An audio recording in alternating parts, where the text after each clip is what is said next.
Hey Rebel Rouser, I'm Alan Voivod and this is Star Wars 7x7, your daily dose of Star Wars joy, and thank you so much for joining me for it. So, I'm gonna have issues with this episode of The Mandalorian, and as I was prepping for it, I felt like I just kept coming across issue after issue that I was having with it. So I'm gonna start with the positive stuff for a first takeaway and say that overall I enjoyed the episode, and I thought the directing was great. So kudos to Rachel Morrison for a great first Star Wars effort. The jump scares were all very well executed, and the sense of danger of being in the galaxy and that freaky rotisserie cage, that's how it's described in the audio description of the episode, and the fact that that crazy creature is like draining the blood out of our titular Mandalorian, like, whoa, definitely like creep-inducing scares. And you add to that the comedy of Peli Motto running a scam on various people on Boonta Eve, having Jawas scavenge their ships for parts and then making them pay for the replacement parts and the service work. It really did have a great combination of comedy and surprise and action, and also some myth building as well. And we're going to talk about that myth building, that world building through the eyes of Bo-Katan in our deep dive on tomorrow's episode. So that's takeaway one. Takeaway two has to do with the fact that they keep having to figure out how to deal with the fact that the Book of Boba Fett included information that is key to our understanding of Season 3 of The Mandalorian. The fact that they had to have a previously thing before the episode begins, but not say previously on The Mandalorian. They just have to say previously, and then they show us scenes from the Book of Boba Fett where the Mandalorian and the Armorer are having a conversation about Bo-Katan. We talked not too long ago about the Empire Magazine feature and about how essentially, for all intents and purposes, the creators of The Mandalorian kind of painted themselves into a corner at the end of Season 2, and then they used the Book of Boba Fett to get themselves out of that corner, but there are still I's to dot and T's to cross to help them completely resolve that situation, and they're still doing that work in this episode. For a third takeaway, I'll say that this episode is making us accept a very specific suspension of disbelief, and that is that Grogu can understand what people are saying to him. I mean, it's one thing to have just the very basic yes or no or hi or bye or come here or stay there, those sorts of things, right? Those are very simple and straightforward, but get Bo-Katan? I mean, we don't know how fast this species develops, but if you were to say, for at least some back-of-the-napkin estimation, that if Yoda lived to be close to 900 years old, then it's basically 10 times the lifespan of a very long and healthy human life. So that would mean that Grogu right now is the equivalent of 5 years old, except that Grogu is also still pre-verbal, unless we're going to find out that this is just a result of trauma and that he's going to be spouting off stuff by the end of the season. But even if you assume that 5-year-old back-of-the-napkin calculation, the Mandalorian just asked his 5-year-old ward to find their way back to the ship, get off the planet, and find the moon that his dad was talking about a while back. And, how often are 5-year-olds paying that close attention to stuff? To say nothing of the conversations that Bo-Katan has with Grogu, where she's giving him pep talks and saying that she needs him to lead her on so that they can find Mando. Now, I don't mind the flips that he's doing. I think that's kind of fun, and I think that's perfectly in line with stuff we saw in the Book of Boba Fett. But yeah, it's this idea that he absolutely understands some very complex stuff that's being said to him that I'm kind of like, okay, yeah, we're being asked to suspend our disbelief on that stuff. For a fourth takeaway, I'll say I thought the handling of darksaber combat was very well done. It was great that they showed us the Mandalorian struggling with the blade again as he fought off the Alamites.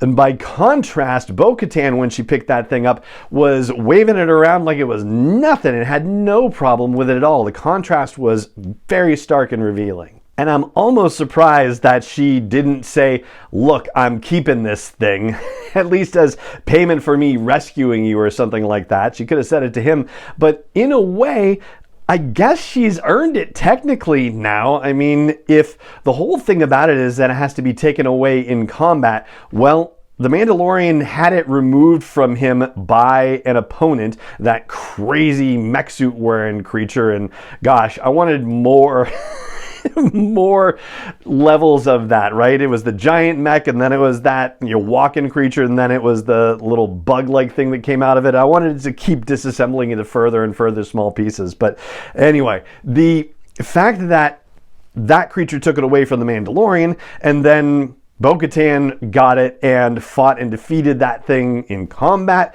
She has earned the Darksaber now, I think. And if she had said, I'm keeping this, Mando probably would have been like, yeah, I'm good with that. For a fifth takeaway, I'll say that this whole droid situation with the Mandalorian has been handled a little strangely, and I feel like even, one or two lines of dialogue could shore it up potentially. So he goes to Tatooine, and it makes perfect sense that if he was going to ask anyone for help with finding this part for IG-11, Peli-Motto would be a great person to ask. But once he finds out that there's no help for it, that the Jawas are like, yeah, there's no way you're getting that, Grandpa, he doesn't necessarily resign himself to the situation, but he certainly does by the end result of things. And Peli selling him R5, like, it's so obvious that R5 doesn't want to be a part of this and is breaking down, and there's like no questioning of this situation whatsoever by Mando. I think maybe like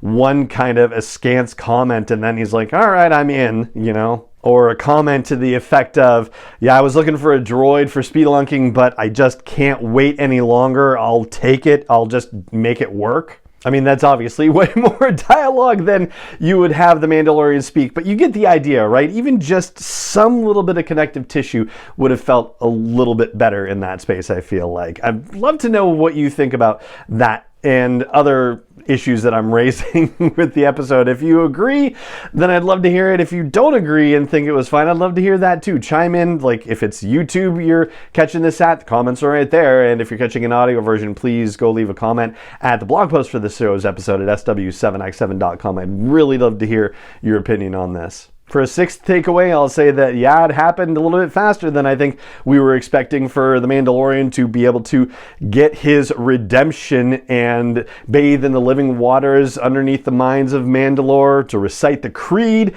as he was stepping into the water. And yes, when you're in a cave and there's totally still water and you get little moments of, yeah, nothing's going on down here, like, something's coming. And so it probably wasn't a surprise that he got sucked under the water like that, but it was still kind of a jump shock anyway. And even when he was with Bo-Katan before they went down to find the living waters, when she served him pog soup, he was drinking it without taking his helmet off. And so he's still trying to adhere to the way of the Mandalore. And it's interesting that he gives the lines from the trailer, that monologue about, what are we? And we're scattered like stars in the galaxy.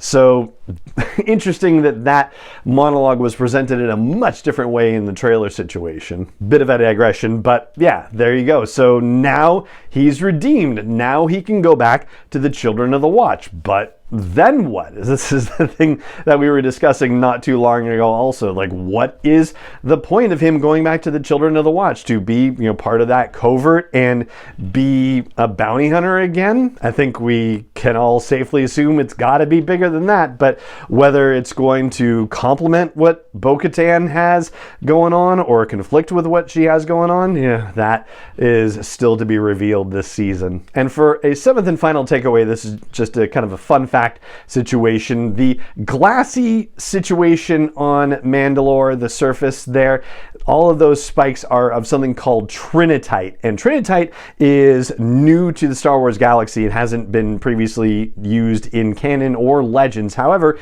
it is something that exists in our galaxy very close by. In fact, trinitite was first identified after the testing of the atom bomb in New Mexico in 1945. After it went off, it turned sands near the test site into this glassy green substance, and I guess it's mixed in with materials from the bomb itself. So yeah, that's where trinitite was first identified, and yeah, now we're seeing it because of the bombs that were released, the fusion bombs that were dropped on Mandalore as a result of the Great Purge. So that's what I've got for you about the Mines of Mandalore. And again, we'll dig a little bit deeper into the Mandalorian history specific stuff in tomorrow's deep dive episode. But for today, that's going to do it. And it just remains for me to say thank you so much for joining me for this episode as always. And may the Force be with you wherever in the world you may be.